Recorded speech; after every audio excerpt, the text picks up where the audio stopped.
Lakshmi ceramics நம்ம shop அனைத்திலும் top. All top brands எல்லாம் ஒரே இடத்துல. Lakshmi ceramics, India's largest retailer. இனிமே கண்ணை மூடிட்டு கடலை எண்ணெய் வாங்கலாம். ஏன்னா மந்த்ரா கடலை எண்ணெய் இதயத்தின் தயாரிப்பு. வறுக்க, பொரிக்க, ஏன் எல்லா சமையலுக்கும் மந்த்ரா தான். மந்த்ரா கடலை எண்ணெய், அபார ருசி, ஆரோக்கியமான உடல் நலம். தமிழகத்தில் சட்டசபை தேர்தல் பணிகள் வேகமெடுத்துள்ளன.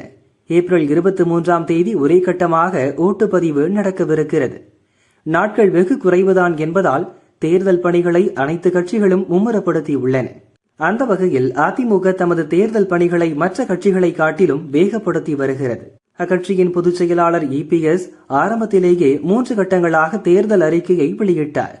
அடுத்து கூட்டணி கட்சிகளுக்கான தொகுதி பங்கீட்டை அறிவித்தார். அப்போதே முழுமையான தேர்தல் அறிக்கையான இலவச ஃப்ரிட்ஜ், ஒவ்வொரு குடும்பத்துக்கும் ரூபாய் 10,000 உதவித்தொகை, மகளிருக்கு மாதம் ரூபாய் 2,000, கல்விக்கடன் தள்ளுபடி என கிட்டத்தட்ட 297 அறிவிப்புகளை வெளியிட்டார். அதே வேகத்தில் கூட்டணி கட்சிகள் போட்டியிடும் தொகுதிகள் பட்டியலையும் வெளியிட்டார். அதிமுகவின் 23 தொகுதிகளின் வேட்பாளர்கள் பெயர்களை அறிவித்தார்.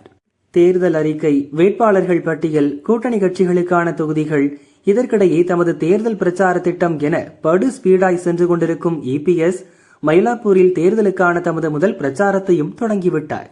பாஜக முக்கிய தலைவரான தமிழிசை சவுந்தரராஜனுடன் இணைந்து அவர் ஓட்டுகளை சேகரித்தார்.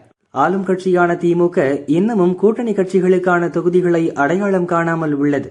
தொகுதி பங்கீடுகளை முடித்துவிட்டாலும் தொகுதிகள் ஒதுக்குவது, வேட்பாளர்களை தேர்வு செய்வது, பிரச்சார திட்டம் வெளியீடு என திமுகவும் அதன் கூட்டணியும் பின்தங்கியே உள்ளது.